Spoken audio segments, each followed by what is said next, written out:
எல்லோருக்கும் வணக்கம். என் பேர் கருணா. இன்றைக்கி நான் எங்கே இருக்கேன் அப்படின்னு பார்த்துக்கிட்டிங்கன்னா நாமக்கல் மாவட்டத்தில் வந்திருக்கேன். நமக்கு நாமக்கல் மாவட்டம் அப்படின்னு சொன்னோன்னா என்ன ஞாபகம் வரும்னா, நாமக்கல்லில் முக்கியமானது நாமக்கல் முட்டை, நாமக்கல் கோழி, நாமக்கல்லில் லாரி, இப்படி நிறைய ஞாபகம் வரும். நாமக்கல்லில் மிக முக்கியமான ஒரு இடம் அப்படின்னா இந்த நாமக்கல் மலைக்கோட்டை.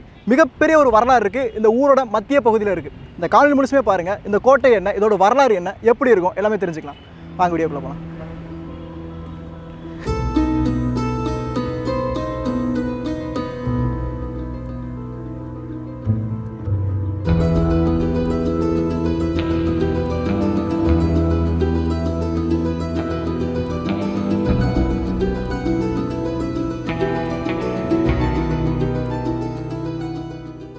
இந்த நாமக்கல்லில் இருக்க இந்த நாமக்கல் மலைக்கோட்டை தரையிலிருந்து சரியாக 246 அடி உயரத்தில் வந்துருக்கு. கரெக்டாக 75 மீட்டர் உயரத்தில் வந்து இருக்குது. சற்று ஏறி வர்ற மாதிரி இருக்குது. தொழில்துறைக்கு கீழே இப்போ இந்த கோட்டை இருக்கிறதுனால அவர்கள் பாதை அமைத்து கொடுத்துருக்குறாங்க. இப்போ அவங்களுக்கு கீழே இருக்குது, அவங்க பராமரிச்சுட்டு வந்துட்டு இருக்காங்க. இந்த ஊரோட மத்திய பகுதியில் இந்த கோட்டை இருக்குது. இந்த ஊரை சுற்றி அந்த மொத்த ஊருமே இருக்குது. பக்கத்துலேயே பஸ் ஸ்டாண்டு, கீழே பக்கத்தில் 2 கோயில் இருக்குது. ஒன்று ஆஞ்சநேயர் கோயில், இன்னொன்று ரெங்கநாதர் கோயில் இருக்குது. போக போக அதை வந்து பார்க்கலாம்.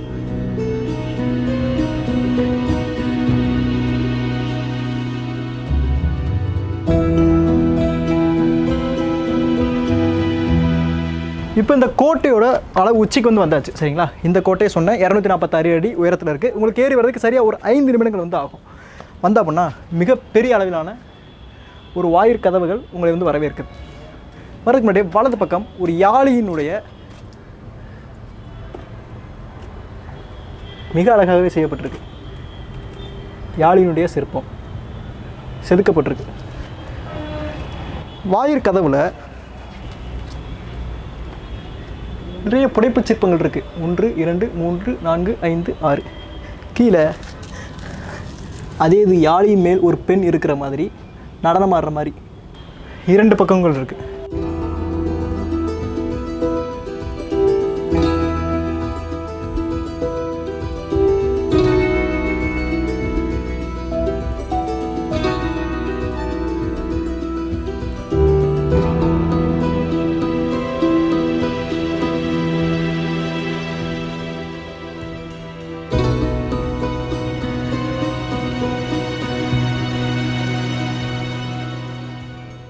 இந்த கோட்டை கிபி 16ஆம் நூற்றாண்டில் கட்டப்பட்டிருக்கு.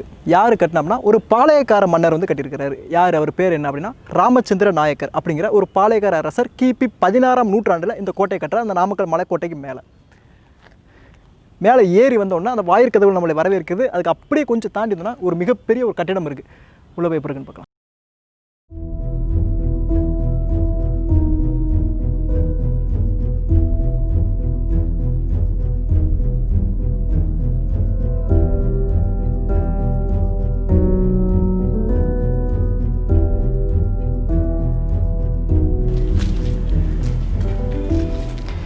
இது வெறும் ஒரு அறை, சரிங்களா? இவர் எதுவுமே இல்லை.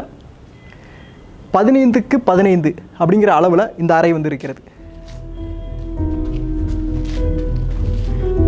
மேலே கூட அது இல்லை.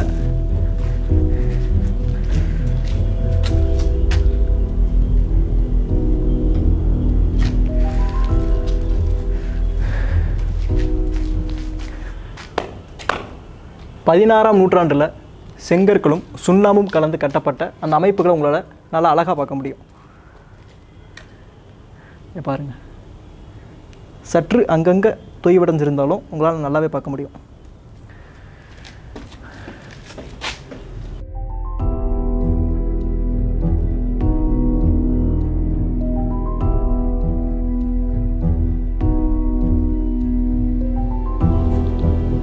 இந்த கோட்டை நிறைய இடம் இருக்குங்க. நான் வரிசையாக காட்டுறேன்.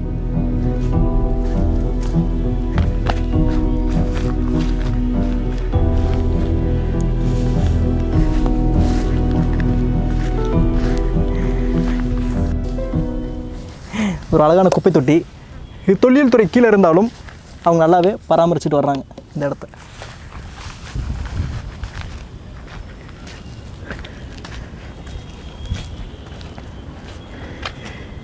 இந்த கோட்டை இப்போ கொஞ்சம் உடஞ்சிருச்சு, சிதிலமடைஞ்சிருச்சு. ஏன்னா பார்த்தா உங்களுக்கு தெரியும், இந்த இடத்துல நிறைய அறைகள் இருந்திருக்கு, நிறைய கட்டிடங்கள் இருந்திருக்கு. அது உடைந்த அதோட எச்சங்களை வந்து உங்களால் நிறைய பார்க்க முடியும். இங்கே வந்து ஒரு கோயில் இருக்குது.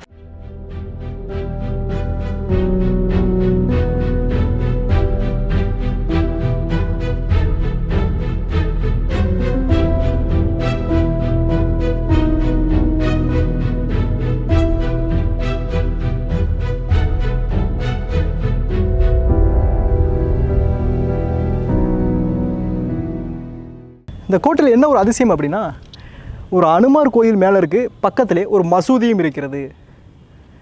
மத ஒற்றுமை அப்படின்னு சொல்லலாம்ல. சரி, இந்த கோட்டை திப்பு சுல்தானுக்கு கீழேயும் இருந்திருக்கு. ஸோ அதனால் அவர்கள் காட்சி கீழேயும் இருந்திருக்கு. பிரிட்டிஷ் கூட நிறைய போரிட்டு இருக்காங்க. நான் போக போக சொல்கிறேன். நல்லா கல்லால் செய்யப்பட்ட ஒரு அமைப்பு, வேலைப்பாடுகள்.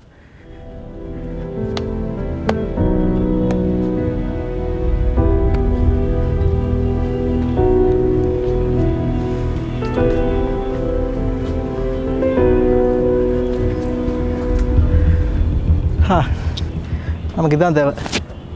இங்கே கல்வெட்டுகள் தெரிகிறது.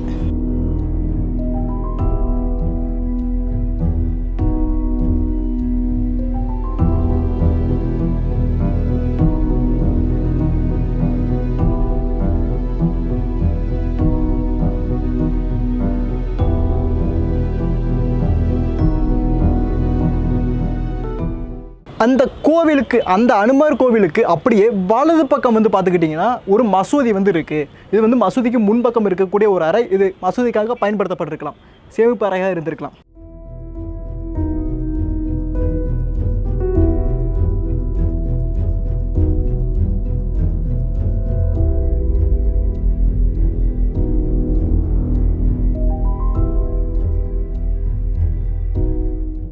இது வந்து சின்ன அறை தான்.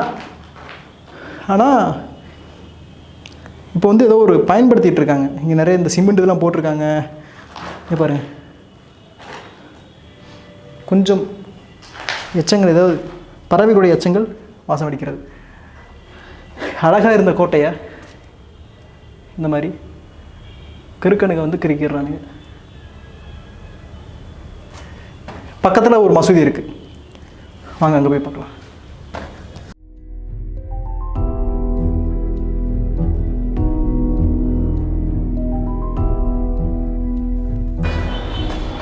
இந்த கோட்டை திப்பு சுல்தானுக்கு கீழே இருந்தது. பாளையக்காரர்கள், ராமச்சந்திர நாயக்க பாளையக்காரர், அவருக்கு கீழே இருந்து அதற்கு அப்புறம் திப்பு சுல்தானுக்கு கீழே இருந்தது. பக்கத்தில் ஒரு கோயில் பார்த்தோம் பார்த்தீங்களா, இது பக்கத்தில் ஒரு மசூதி.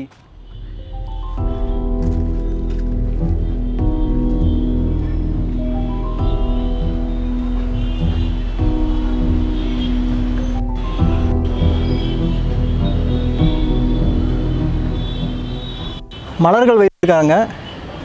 இந்த மசூதி இந்த அளவில் தான் இருந்திருக்கா அப்படின்னா இல்லை, நிறைய மிகப்பெரிய அளவில் இருந்திருக்கணும். இப்போ கால மாற்றத்தால் வந்து கொஞ்சம் பாழடைந்திருக்கு. நிறைய இடத்துல இங்கே வர்ற மக்கள் சில அறியாமல் என்ன செய்கிறாங்கன்னா, பேர்களை எழுதுறது அந்த மாதிரி நிறைய பண்ணி அழிக்கிறாங்க. நீங்கள் அழிக்கிறது உங்களுடைய வரலாற்றை தான் நீங்கள் அழிச்சிக்கிட்டே போகிறீங்க. கோட்டை முழுவதுமே இங்கே பாருங்கள், இந்த மதில் சுவர்கள் பார்த்தீங்கன்னா இந்த பக்கம் ஒரு கேப் இருக்கும், சரிங்களா? இங்கே பாருங்கள், இங்கெல்லாம் ஒரு ஓட்டை இருக்கும். இதெல்லாம் இங்கேருந்து பார்த்துக்கலாம், யார் இப்படி வர்றாங்க, யார் வர்றாங்க. ஸோ அப்படின்னு இதில் வந்து நீங்கள் ஃபுல்லாக பார்த்துக்கலாம். காவல் வீரர்கள் இருக்குது. காவல் சின்ன சின்னதாக குட்டி குட்டியாக இருக்கும். நம்ம திண்டுக்கல் மலைக்கோட்டையில் பார்த்துருக்கோம், அதே மாதிரி இன்னும் இருக்கிறது. அங்கே பார்த்துக்கோங்க. இங்கேருந்து ஈஸியாக பார்த்துக்கிட்டா ஒட்டு மொத்தமாகவே ஃபுல்லாகவே தெரியும். கிட்டத்தட்ட பல கிலோமீட்டருக்கு அப்பால் கூட பார்த்துக்கலாம் யார் வர்றாங்க இங்கேருந்து அப்படின்னு பார்த்துக்கலாம். இங்கே பாருங்கள், இந்த இடத்துல வந்து துப்பாக்கிகள் வைத்து இருக்கப்பட்டிருக்கலாம், ஓட்டைகள் இருக்குது. துப்பாக்கி வச்சு சுடுறதுக்காண்டி கூட இருந்திருக்கலாம்.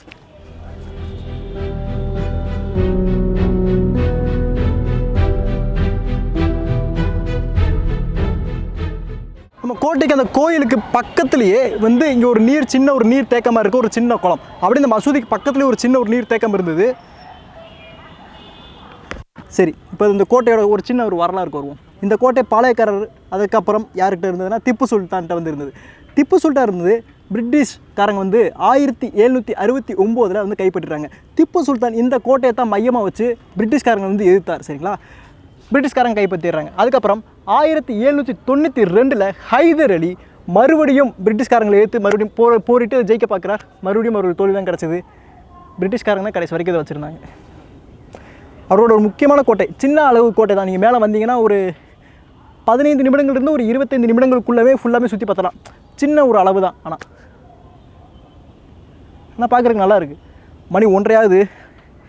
ஆனால் இன்றைக்கி வெயில் தெரில.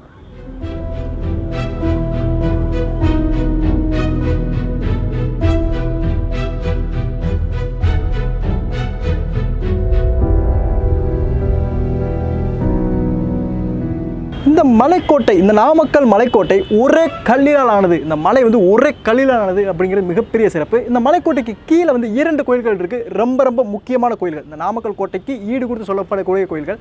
ஒன்று ஆஞ்சநேயர் கோயில், ஒன்று ரங்கநாதர் கோயில். இந்த 2 கோயிலுமே குடைவரை கோயில்கள். 8ஆம் நூற்றாண்டில் குணசீலன் அப்படிங்கிற ஒரு மன்னரால் வந்து கட்டப்பட்டிருக்கு.